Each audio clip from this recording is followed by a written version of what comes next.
pedir que abran sus Biblias en el libro del Apocalipsis, capítulo 20, versos 11 al 15, que dice así: Y vi un gran trono blanco, y al que estaba sentado en él, de cuya presencia huyeron la tierra y el cielo, y no se halló lugar para ellos. Y vi a los muertos grandes y pequeños de pie delante del trono, y los libros fueron abiertos, y otro libro fue abierto, que es el libro de la vida. Y los muertos fueron juzgados por lo que estaba escrito en los libros, según sus obras.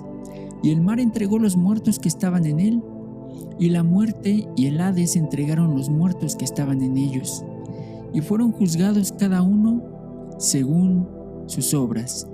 Y la muerte y el Hades fueron arrojados al lago de fuego. Esta es la muerte segunda, el lago de fuego, y el que no se encontraba escrito en el libro de la vida fue arrojado al lago de fuego. Amén. Iglesia, muy buenos días, tardes o noches. Les agradecemos una vez más que estén acompañándonos en un devocional más. Les damos la bienvenida a todos, por supuesto a los de casa, a los que no son de casa sino que son también de otras iglesias, a quienes están viendo este video de manera ocasional. Les damos las gracias por acompañarnos y les pedimos que se queden con nosotros para meditar en una palabra de parte de Dios. Y pues solamente y como siempre les pedimos que le abran su corazón al Espíritu Santo, que seguramente tendrá un mensaje bien importante para ustedes en este día. Amén. El devocional del día de hoy le hemos titulado Concepto equivocado. Amén. Bienvenidos a esta que es su casa espiritual, la Iglesia de Jesucristo Emmanuel. Dios con nosotros, Dios contigo. Amén. Y bueno, hermanos, pues hace varios años atrás, un hermano que viajaba de una ciudad a otra vía carretera, en algún momento de su trayecto le tocó un retén, obviamente por las autoridades, una revisión de rutina que son muy comunes aquí en México. El oficial que se acercó a este hermano del que les estoy contando le preguntó si llevaba armas, y el hermano le respondió que la única arma que traía era su Biblia, y obviamente se la mostró al oficial, para lo cual el oficial le contestó: «Ah, qué bien», con una sonrisa en el rostro. «Dios es bueno», le dijo el oficial, «y nos perdonará a todos». Obviamente, el hermano, que era un excelente maestro de la palabra, solo sonrió y le dijo: «Ay, manito, qué equivocado estás». Y obviamente, hermanos, este hermano del que les estoy contando, pues se dio tiempo para compartir de manera muy rápida acerca de la palabra de Dios a este oficial que lo estaba atendiendo a través de ese retén. Pero, hermanos, quiero tomar este testimonio, esta vivencia que tuvo aquel hermano, para tocar un tema bien importante, y es precisamente el que da título a este devocional: Concepto equivocado. El concepto equivocado que tenemos de Dios. Y lo peor del caso es que no es un problema exclusivo de la gente incrédula. Muchas veces los conceptos o ideas equivocadas de Dios se extienden aún al interior de la iglesia. Y lo peor del caso es que esto sucede al interior de la iglesia por desconocimiento de la palabra de Dios. Es curioso que nosotros, que muchas veces presumimos tener una enseñanza correcta, una enseñanza basada en la Biblia, muchas veces nos mostremos ignorantes de la palabra. Nos hemos quedado con la idea de pasajes como la del Salmo 100, verso 5, que dice: «Dios es bueno y para siempre su misericordia». Y es verdad, hermanos, lo que dice este salmo. Yo no digo que sea mentira, ¿verdad? Y es verdad que no es algo incorrecto. La idea que nos presenta este pasaje pues es obviamente correcta, ¿verdad? El problema radica en que muchas veces, basándonos en este pasaje y otros similares, nos olvidamos de lo importante que es para la iglesia de Cristo dar siempre un buen testimonio, un testimonio que honre a Dios. Esto nos habla de que tenemos una obligación delante de Dios, la obligación de comportarnos como lo que presumimos que somos, como hijos de Dios, para que no sea blasfemado el nombre de Dios y no se menosprecie su palabra. Seguramente te has dado cuenta de que cuando alguien da un mal testimonio, regularmente no se habla mal de la persona, sino que más comúnmente se habla mal de Dios.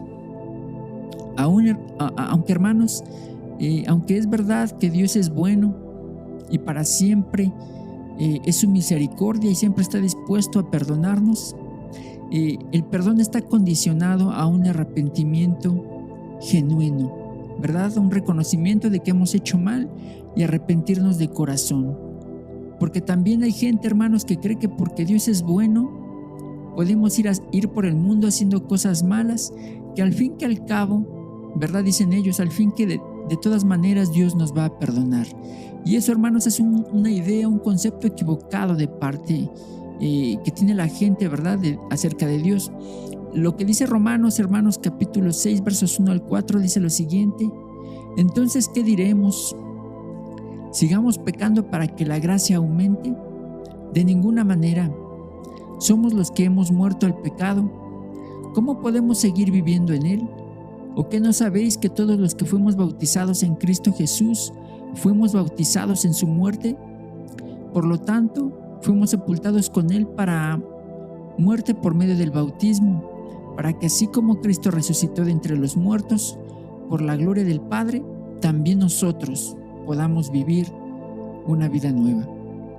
Hermanos, este pasaje nos habla precisamente de la manera en que por la gracia de Dios, ¿verdad?, recibimos perdón cada vez que nos equivocamos, porque lo cierto es que no somos infalibles, seguimos pecando y necesitamos de la gracia de nuestro Señor Jesucristo, pero también nos recuerda que pecar voluntariamente es resultado de seguir viviendo en el pasado, de seguir viviendo en el pecado.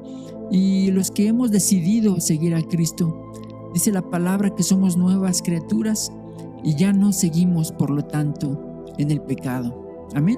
Colosenses capítulo 3, verso 25 dice: mas el que hace injusticia recibirá la injusticia que hiciere, porque no hay acepción de personas. No olvidemos, hermanos, que aunque ciertamente Dios es bueno y perdonador, también es justicia.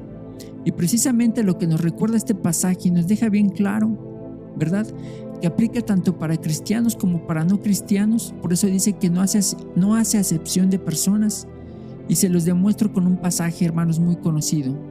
Recordarán ustedes aquel pasaje en el que David comete adulterio, ¿verdad? Les pregunto, ¿Dios amaba a David? Claro que sí lo amaba. Incluso ustedes saben que dice la palabra que David era conforme al corazón de Dios. Sin embargo, esto no lo libró del castigo de su pecado, ¿verdad? Segunda de Samuel, capítulo 12, versos 7 al 12 dice lo siguiente: entonces Natán le dijo a David: ese hombre eres tú, y esto te dice el Señor, Dios de Israel: yo te ungí como rey de Israel y te libré del poder de Saúl. Yo te entregué la casa de tu Señor y puse sus mujeres en tus brazos.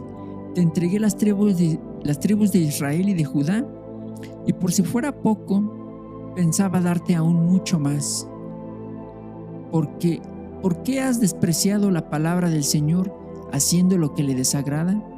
Has asesinado a Urías, elitita, por medio de la espada amonita, y te has apoderado de su mujer. Pues bien, por haberme despreciado, tomando a la mujer de Urías, elitita, para convertirla en tu esposa, la espada, fíjense ustedes lo que dice, la espada ya nunca abandonará tu casa. Esto dice el Señor: yo te haré que la desgracia te sobrevenga desde tu propia casa. Tomaré tus mujeres en tu propia cara y se las entregaré a tu prójimo para que se acueste con ellas en tu cara y a la luz de este sol. Lo que tú hiciste a escondidas, yo lo haré delante del pueblo y a plena luz, dice el Señor. Más claro, hermanos, ni el agua. Dios es misericordioso, ciertamente, pero también es justo. Por eso declara una sentencia en contra de David, claro, ¿verdad? Por su arrepentimiento fue perdonado, su arrepentimiento de corazón, ¿verdad? Fue perdonado, pero lo que hizo tenía una consecuencia. Hermanos, y es el pago por lo que hizo, ¿verdad? Por el pecado que cometió. Así que, hermanos, tratemos de dar un testimonio que honre a Dios. No solo nos comportemos bien a la vista de todos, sino también cuando nadie nos ve. Recuerda que aunque nadie pueda ver algunas cosas que nosotros hacemos, Dios siempre lo ve todo. Y leía, hermanos, al principio el pasaje del Apocalipsis para que ustedes vieran, ¿verdad?, cómo a pesar de que Dios es bueno y perdonador, habrá gente, hermanos, que se irá al infierno. Así como habrá ganadores, ¿verdad?, al final de los tiempos, gente que se va a salvar, gente que va a pasar la eternidad con Dios, ¿verdad? También habrá gente, mucha gente que va a ir al infierno. Amén. Que el Señor les bendiga, hermanos, y esperamos que puedan meditar en este devocional. Si les ha gustado, compártanlo con sus familiares, con sus amigos, ¿verdad?, a través de sus redes sociales, y juntos hagamos que las piedras permanezcan calladas. Amén. Que el Señor les bendiga y nos vemos en una próxima ocasión.